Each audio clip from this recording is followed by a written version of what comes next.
तुम्ही करतोय. सुरुवात एक लक्षात घ्या, एक कलियुग आहे. सत्य कधीच सांगत नाही की मी सत्य आहे. खोट्याला दावा करावा लागतो आणि तो खोट्याचा दावा करता येतो. म्हणता आतापर्यंत इस कलियुग में झूठ इसलिए मिट जाता है क्योंकि सच को खरीदने की सबकी अवकात नहीं होती. बरोबर ना रे? लोकांना माहितीये ना सत्य काय नाही खोटं काय हे लोकांना माहितीये. तू आता सांगून देतो काय फरक पडतो. मी असं म्हणत नाही की बाबा एका हाताने टाळी वाजत नाही, दोन्ही हाताने टाळी वाजते, मी असं म्हणत नाही. पण तुझी जी भाषा आहे ना ती उर्मट आहे, लक्षात घे. तुझी भाषा उर्मट आहे का अर्थात ते तो त्याचा दोष नाही. शिक्षण कमी असला, चार चौघात माणूस जर कमी वागलो तर समाजात कसं वागायची अक्कल येत. हॅलो शार्प नका करू. चार चौघात कानात बसता बघा, थोडं कमी करा ना, नाही आवाज तरी कमी करा. चार चौघात हॅलो चार चौघात बसण्याची जर काय नसली अक्कल, लायकी नाही. लायकी तो तुझे शब्द आहे.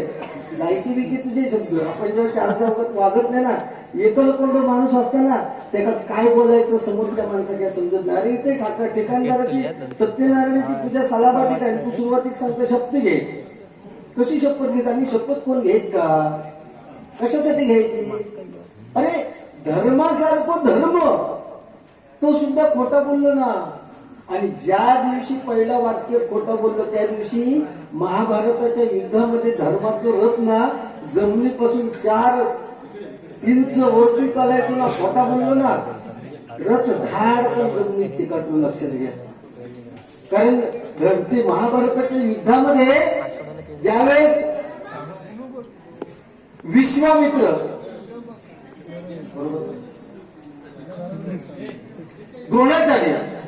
द्रोणाचार्यांचा मुलगा अश्वत्थामा पांडवांना जेव्हा महाग पडायला लागला तेव्हा श्रीकृष्णाने डोकं लढवले आणि श्रीकृष्णाने सांगितलं की अश्वत्थामा मेला अशी तुम्ही आरोळी ठोका. आणि सगळे लोक म्हणाले की अश्वत्थामा गेला, अश्वत्थामा गेला. आपला मुलगा स्वतःचा गेला म्हणून गुरु द्रोणाचार्यांनी सगळी हत्यारं खाली टाकली. परंतु ही त्यांचा विश्वास बसत नव्हता की अश्वत्थामा गेला. म्हणून ते खरं खोटं करायला कोणाकडे गेले? धर्माकडे गेले. 5 पांडवांच्या मोठ्या भावाकडे धर्माकडे गेले. धर्म आयुष्यात कधी खोटा बोलला नाही. आणि गुरु द्रोणाचार्यांनी विचारलं की अश्वत्थामा गेला ही गोष्ट खरी आहे का? धर्म बोलला हो खरी आहे. त्यांनी हत्यारं सगळी खाली टाकली द्रोणाचार्यांनी. पण त्याच्यानंतर वाक्य बोलला नरोवा कुंजरवा, म्हणजे माणूस गेला ते हत्ती गेलाय माहिती नाही. पण पहिलं वाक्य त्यांनी ऐकलं आणि त्यांनी हत्यारं खाली टाकली आणि कोणाचा पांडव जिंकले. लक्षात ठेवा. हे खोटे दावे तेव्हापासून चालत आले. तर आम्ही तर माणूस आहोत. इथे 5 गुण म्हणजे सर्व गुण संपन्न असो पण माणूसच नाही ना पृथ्वी तलावर.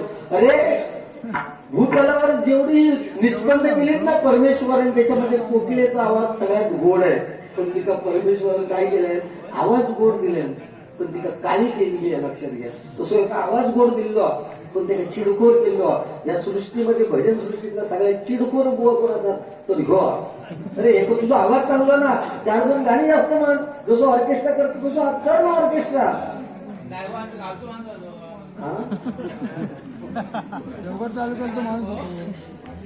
कंठ दिला कोकिलाला पण तिचं रूप काढून घेतलं. रूप दिलं मोराला पण त्याची इच्छा काढून घेतली. इच्छा दिली मानवाला पण त्यांचा संतोष काढून घेतला. संतोष दिला देवादिकांना पण त्यांचा मोक्ष काढून घेतला. ते देवही त्याच्यापासून सुटले नाही तर आपण त्याच्यातून कसं सुटणार? त्यामुळे प्रत्येकाचा दृष्टिकोन वेगळा आहे. इथे विचार करण्याचा प्रत्येकाचा दृष्टिकोन वेगळा आहे. एखादा तरुण मुलगा जर समुद्राच्या किनाऱ्यावरून चालत असेल आणि मोठी लाट येऊन त्याच्या पायातलं जर चप्पल वाहून गेलं असेल तर तो म्हणणार की समुद्र चोर आहे. आणि त्याच समुद्राच्या किनाऱ्यावर जर एखादा कोळी जर मासेमारी करत असेल त्याला भरपूर मासे मिळाली तर तो म्हणणार समुद्र पोषित नाही. त्याचा दृष्टिकोन वेगळा आहे ना. त्याच समुद्रामध्ये एखाद्या आईचा जर तरुण मुलगा बुडून मेला तर ती म्हणणार समुद्र खुनी आहे. आणि त्या समुद्राच्या किनाऱ्यावरून एखादा वृद्ध माणूस चालताना त्याला जर शिंपल्यात मोती सापडले तर तो म्हणणार समुद्र माझा दाता आहे. तिथे प्रत्येकाचा दृष्टिकोन वेगळा. आपण समाजात वावरतो. एखादं कोण झाडं पोरगं दिसलं तर काय रे खाऊन खाऊन फुगलो आलो. पण एखादं काय तर बारीक दिसलं तर काहीतरी रोग झालो असं वाटतंय. तशी परिस्थिती आहे ना. तसं कोणाचं दृष्टिकोन इथे आम्ही दोघं जण तेच करणार. हे तू लिहून घेऊच्या भानगडीत पडा नको, तू भांडणं करून काम कर. बरोबर कानात बाजी आहे म्हणता ही कर्जाऊ म्हसा. आता म्हशी बरोबर रेडो जोडी आहे का काय म्हस आता समजलं. सिंधुदुर्ग बँक कशी कर्ज देतात का? जी म्हस तिची पारख करतात, 4-5 लिटर दूध जर टायमात दे तरच तिला कर्ज देते. आता म्हसच जर लुकडी असली ती वासराक सुद्धा जर दूध देऊ शकत नाही तर तिला कर्ज कसं देते? वासराक एक ठराविक लेवलच्या बाहेर नाही बोलणार. महिला वर्ग आहेत त्यांचे हात कानावर येतील असं वाक्य जाणार नाही, लक्षात ठेवा. आम्ही एक स्टेटस आणि खूप बरं वाटतं, म्हणजे तुम्हाला प्रामाणिकपणे वाटतं, तुमचे मोठेपणा करत नाही, पण तुम्ही जे आमच्या वडिलांच्या वयाचे सुद्धा लोक जर आमचं भजन इच्छून ऐकताय तर आम्ही काहीतरी समाजाला देणं लागतो ना, बरोबर ना. एक वेळ दुसऱ्याबद्दल चांगलं बोलू नका, पण चांगलं बोला, पण दुसऱ्याबद्दल वाईट चिंतू नका, लक्षात घ्या, बरोबर ना. आपली आणि तुम्ही सगळे sophisticated, do you know what do mean by sophisticated? सगळे लोक सगळे सॉफिस्टिकेटेड आहेत, बरोबर ना. त्यामुळे आपली भाषा चांगली ठेवावी हाच फक्त उद्देश आहे. मजा आणणारच आहे. कोणी सांगितलं कर्म, जो काही विषय मागचे झाले त्याच्यामुळे ती व्हायरल झाली, त्याच्यामध्ये मी सुद्धा दोषी असं म्हणणार नाही, बरोबर ना. आणि हे तुम्हाला सगळ्यांना माहिती आहे, पण व्हायरल कोणता झाला? ज्याच्या हाती ससा तो पारधी, बरोबर ना. मी बोललोय त्याच्यावर आपण किती बोलावं ह्याचा विषय, त्यामुळे आज पण तू समजलो. तुझं तोंड एक आहे, तुझा एक तोंड धड नाही याचा गाणं म्हण ना तू. आता तू मी पण झाला तू निरस ना ह्याच्यात आवाज चांगलो सोनाभरात पण कान खाताना उपयोग का?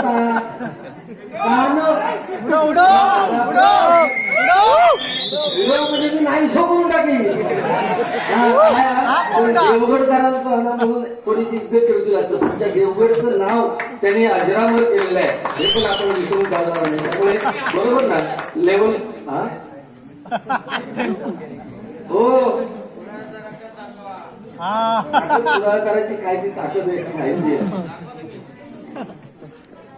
तर मगच्या गाणं पण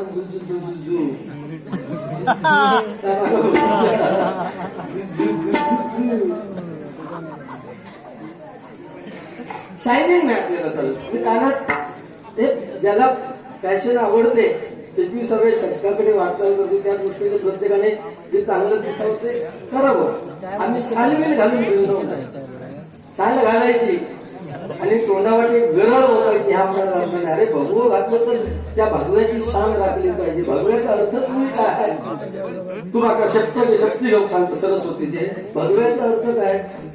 भ म्हणजे भय रहित, ग म्हणजे गर्व रहित आणि व म्हणजे वा म्हणजे वासना रहित. तू सरस्वतीची शपथ घेऊन सांग, तुझा लगीन झाल्यापासून तू तुझ्या दुसऱ्या बाईकडे बघूक नाही. तुझा सरस्वतीची शपथ घेऊन सांग. ती सरस्वतीची शपथ जर तू घेतलंस, दुसऱ्या क्षणात मी मगाच्या विषयाची शपथ घेणार. तू शपथ घे, नाहीतर तू बघू उद्यापासून उतरून ठेवायचं, नाहीतर मी तुका उतरून दे. तू तुझ्या भांडणात बघ, माझ्या भांडणात कोण बसतं काय बसतं हे तू विचार तुका करूची गरज नाही. त्यांना मी शिकवले, त्यांना आम्ही काय पैसे वाट्याने घेतो का प्रतिविश्वास रे? बिस्किट लागतात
आपली ग्रामदेवता, आपली कुलदेवता, ही 20-25 तुमची घर आहेत, बरोबर ना? तरी पण आज ठिकाणदाराची पूजा म्हटल्यानंतर जिथे जिथे बाहेर कुठे आहात तुम्ही तिथे आवर्जून इथे आलात, कारण तुमचा एवढा विश्वास आहे की या ठिकाणदाराचा वरद असतं, तुमच्या जगाच्या कुठल्याही कोपऱ्यात असला तरी त्याचा वरद असतो तुमच्या पाठीशी आहे, बरोबर ना? नाहीतर एरवी ही मोठी घरे आहेत परंतु राहणारी लोक खूप कमी आहेत, आणि अगदी 100% सत्य आहे. त्यामुळे आपली ग्रामदेवता, आपली कुलदेवता आणि ज्यांच्या उदरी आपला जन्म झालाय ते आपले आई वडील, त्यांच्या डोळ्यात कधी अश्रू येऊ देऊ नका. तुमच्या आयुष्यात कशाची काही कमी पडणार नाही, लक्षात घ्या. आपले आई वडील जिवंत असणं हे सुद्धा नशिबाचे भाग आहे, ते प्रत्येकाच्या नशिबात नसतात. मुलगा म्हातारा होईपर्यंत त्यांचे आई वडील काही जिवंत असतात, बरोबर ना? कामावरून कुठूनही बाहेरून आला घरात तर बायको तांब्यावर पाणी घेऊन येतली, पण तांब्यावर पाणी घेतल्यानंतर तो मुलगो म्हातारा असलो तरी विचारतली, हो आईकडे गेली. खरं तर आईकडे काय काम नसतं, पण आईकडे गेली तो पहिलो शब्द असता. एवढं जबरदस्त आपलं नातं हे लक्षात घ्या. आपण नेहमी उच्चार करताना काय म्हणतो, आई बाबा, पण बाकीची तुम्ही सगळी नाती घ्या. काका काकी, पहिल्या काकाचं नाव काका काकी, मामा मामी, नाना नानी, पण आई वडील असं एकच चिन्ह नाव आहे ते आईचं पहिलं नंतर आई बाबा म्हणतो. एवढं जवळचं नातं का, तर 9 महिने तिने आपल्याला ओटीपोटी बाळगले, तिची नाळ आपल्याशी जुळलेली आहे, म्हणून आपले आई वडील यांना सुखी ठेवा. त्या परमेश्वराच्या ठिकाणदाराच्या पुढ्यात जा. पण आपली सवय काय, 10 रुपयाचं अगरबत्तीचं पुढं नेलं तर 100 रुपयाचं तरी मागं नेल्याशिवाय पाठी फिरणार नाही. आपण लक्षात घ्या, कोण नाही सर. आम्ही सुद्धा ते एक डझन केळी गेलो तर 1000 रुपयाचा काहीतरी मागा घेतलो, पण त्या ठिकाणदाराच्या पुढे जाऊन त्याला सांगा, हे परमेश्वरा माझ्या आई वडिलांच्या मनातील इच्छा पूर्ण कर, तुमच्या सगळ्या इच्छा आकांक्षा पूर्ण होणार. लक्षात घ्या, इथे शब्दाला किंमत आहे. पूर्वीच्या काळी शब्दाला किंमत होती, आता शब्दात तितकी किंमत नाही. शब्दाला किंमत होती म्हणूनच जी छोटीशी बासरी श्रीकृष्णाला उचलायला आपल्या 2 हाताचा आधार घ्यावा लागला, त्या श्रीकृष्णाने करंगळीवरती शब्द पाळण्यासाठी अख्खा गोवर्धन पर्वत उचलून घेतला. कारण प्रभू राम जेव्हा लंकेवरती निघाले स्वारी करायला, त्यावेळेस वानर एक एक दगड टाकून तो सेतू बांधत होते. सगळे वानर एकत्र झालेले म्हणतात, हा सेतू बांधून केव्हा होणार? जर भला मोठा कोणी डोंगर आणला असता आणि मध्ये ठेवला असता तर सेतू लवकर पूर्ण झाला असता. हनुमंत ऐकत होता, अरे हनुमंत म्हणतो मला सहज शक्य आहे, मी कुठलाही डोंगर आणू शकतो. हनुमंताने उड्डाण केलं, थोडस गर्व झालेलो हनुमंतात, कसं आवाज येतो झालं, तसं थोडस गर्व झालो. त्याने उड्डाण केलं आणि पहिलं गोवर्धन पर्वत दिसला, मारली मिठी आणि चल. तो म्हणाला, हे हनुमंता, स्वतःच्या शक्तीचा गर्व करू नकोस, कुणाच्या इच्छेविरुद्ध तू कोणाला नेऊ शकत नाही. तेव्हा हनुमंताने सांगितलं, अरे चल माझ्या बरोबर, तुला साक्षात प्रभू रामाचा स्पर्श होणार आहे. तेव्हा त्या गोवर्धन पर्वताने सांगितलं, जर प्रभू रामाचा स्पर्श होणार असेल तर मी यायला तयार आहे. मारली मिठी आणि अवकाशामार्फत त्याला घेऊन येत होता. आणि जिथे सेतू बांधकाम चालू होतं तिथे बघितलं तर सेतू अगोदरच पूर्ण झालेला होता. हनुमंत म्हणतात, या एवढ्या मोठ्या डोंगरात घेऊन टाकू होईल, मग तेच वाटेत ठेवले आणि निघाला. तेवढ्यात प्रभू राम म्हणतात, अरे हनुमंता, तू त्या गोवर्धन पर्वताला शब्द दिलायस की तुझा त्याला स्पर्श, प्रभू रामाचा स्पर्श होणार, त्या शब्दाचं काय? तेव्हा आपल्या भक्ताची इज्जत जाऊ नये म्हणून प्रभू रामाने सांगितलं, हे गोवर्धन पर्वता, या त्रेतायुगात मी प्रभू राम म्हणून जन्माला आलो, पण तुला स्पर्श करण्याचा शब्द मी या जन्मात पूर्ण करू शकत नाही. पण तुला मी असं वचन देतो की येणारं पुढचं युग हे द्वापार युग असेल, त्या द्वापार युगात मी श्रीकृष्ण म्हणून जन्म घेईन आणि त्रेतायुगात हनुमंताने दिलेला शब्द पूर्ण करण्यासाठी मी श्रीकृष्ण अवतारात तुझा शब्द पूर्ण करेन. म्हणून करंगळीवरती अख्खा गोवर्धन पर्वत घेतला आणि त्रेता युगात दिलेला शब्द द्वापार युगात श्रीकृष्ण अवतार घेऊन त्याने पूर्ण केला. या शब्दाला ते म्हणतात. बरोबर, येथे मी सांगतो की कर्म प्रत्येकात थोडीच लागतं. साधा विषय सांगते, आमचं ते मे महिना सुरुवात करण्यापूर्वी आम्ही दोघांची आमची मुंबईत बारी होती. ट्रेनला भयानक गर्दी. तेव्हा म्हणतो, गो आपण पुन्हा मार्गे जाऊया एसटीने. म्हटलं चालेल. एसटीच्या खिडकीच्या बाजूक म्हणलो, आता गाडी लागता, तू खिडकीच्या बाजूक बस. आणि मी इकडे बसले, मी गाडी लोणावळा स्टेशनवर थांबली. तेवढे ते उसाचा रस घेऊन दिले, फेरीवाले, कुरकुरेवाले, पेपरवाला पेपर पेपर पेपर. ह्यो काय करी खिशातून चिल्लर काढे मोजीनी परत खिशात ठेव.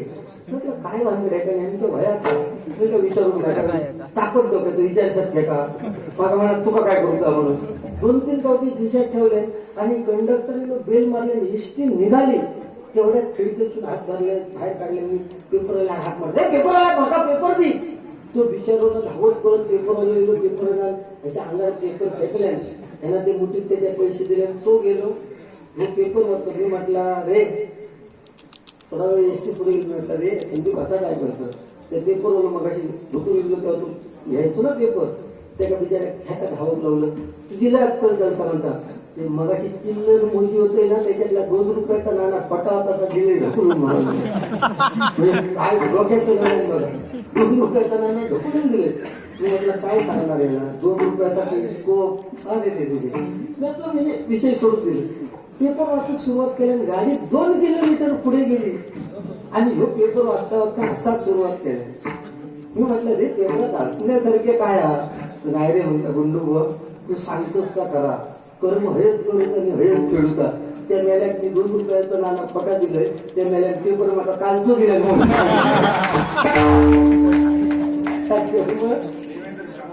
सन्माननीय देवेंद्र सावंत यांच्याकडून हे 200 रुपयाचं कापूस मंडळाचं स्वागत होते.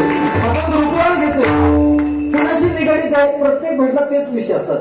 कुणाशी निगडीत आहे पांडुरंगाशी आहे. पांडुरंग 28 युगा विठेवरती उभा राहिलाय. कुणाची वाट बघतोय पुंडलिकाची. कोण पुंडलिक जो आईबाबाच्या गळ्यात दोरी आणि बायको खांद्यात घेऊन फिरा. त्याच्या आई वडिलांची किंमत कळल्यावर आई वडिलांच्या सेवेमध्ये एवढा गर्क झाला की पांडुरंग साक्षात भेटीला आले. त्याला वीट फेकली पांडुरंगाच्या दिशेने आणि त्या पांडुरंगाला 28 युग विठेवरती उभं केलं. आज कलियुग आले मायबाप प्रेक्षको. या कलियुगात मोर नाचताना रडतोय हौस मरताना गातोय. जिवंत माणूस पाण्यात बुडता आणि मेलेला माणूस पाण्यावरती तरंगतो. एका म्हणतात कलियुग. त्या पांडुरंगाची दिल